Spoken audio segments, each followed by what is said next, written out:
Watch this as I use my Gemini Gem to create content for my website that is designed to educate, empower, and inspire my clients or prospects into reaching out. Write a blog article about how to use Gemini Gems to create content for your website. And just like that, it is done. All right, so let's go ahead and take this output and we'll copy it and paste it into my blog. We're going to go back to the posts. We'll go ahead and duplicate a post. And here you can see I've got my blog post open. There's a code block in here already. You can simply just click, add a block, add a widget, and then drop your empty code block in here. But what I'll do is I'll just paste this over what I've already copied. Go ahead and hit draft, and let's see what we get. So this is the image from my other post, the one I copied, but you can see here's the article: how to use Gemini Gems to build authority and drive high intent traffic. What are gems? This is the CSS that I asked it for, right? And it goes into the upload your secret sauce, right? Create your custom persona. Here's a strategy intent, and it cites high authority websites. Now I can dive into this, and I can go use Perplexity if I want to look for really specific articles, and I might just do that and then go back and edit this and say, hey, put these links in instead. But here you can see this button is automatically added. It automatically added my reviews widget and my about the authors with my call to action links right down here. So there you go, right? Pretty much ready to go off the bat. It only took a couple of seconds. And the secret is this. It's the Gemini Gem. So over here, when you're in the gems, you can click into it and create a new gem right here. I'll just go ahead and show you what mine looks like. So basically, I just named it. I gave it a quick description of what it is. It's my marketing assistant. And then I just said, hey, I want you to do things like Facebook posts, LinkedIn posts, blog articles, things like that. And then the real secret here is this knowledge base, this prompt, which is Tim's blog instructions.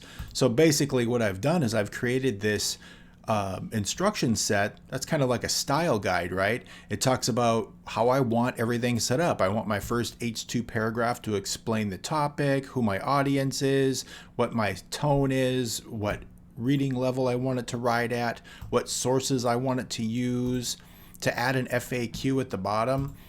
Let's go take a look at that real quick. Did it add an FAQ? It did not. Oh, look at that.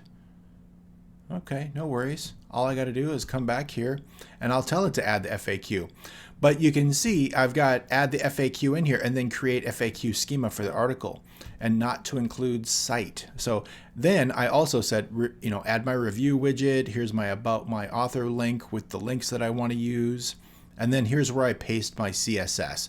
Now you can go and ask Gemini to, test different CSSs for you so that you can have different styles. I kind of like this holographic glass, block style that it gives me here, right? With these little blue sections and a call out, a nice call out block right here and different things like that.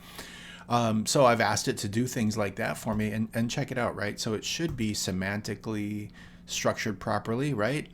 Everything is semantically structured properly with the H1, H2, H3. So now all I've got to do is come in here and grab a new image and a new title and a new meta description, and I'm ready to rock and roll. But let's just for fun go back to the Gemini Gems article that it created, and I'll say, so if I want to, I can go ahead and ask it to create this in Canvas. And there it is. Let's see what it comes up with here.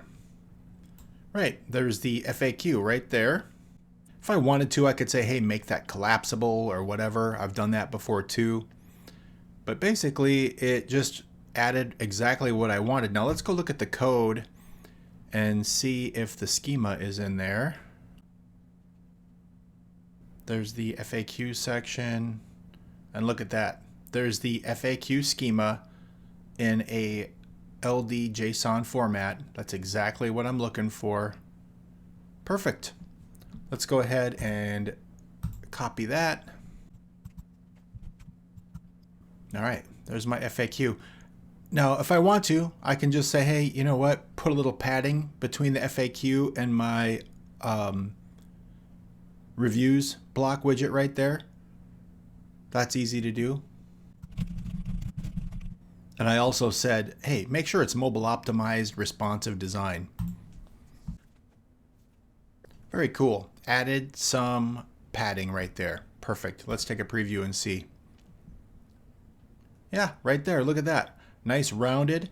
Now, if I wanted to add an image, let's say, and I could easily, right? So all I've got to do is head back over to my website, my settings, my file manager, all my files.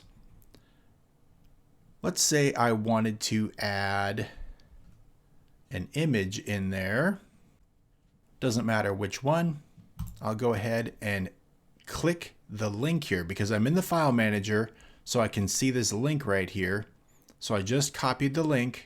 Now let's close this, bring it back to Gemini and say exactly where I wanted to place that image. All right, cool. And it's even set it up so that it's loading equals lazy, so the image doesn't slow down the page. Let's go ahead and preview that. There it is. Look at that. Nice rounded corners. It's sized everything appropriately for me. Looks great. Let's go ahead and share that. Awesome, right? Looks terrific. So that's how you vibe code a new blog article using Gemini Gems. And listen, if you found this video helpful or gave you some value, please go ahead and give us a like and subscribe. And that encourages me to create more content like this.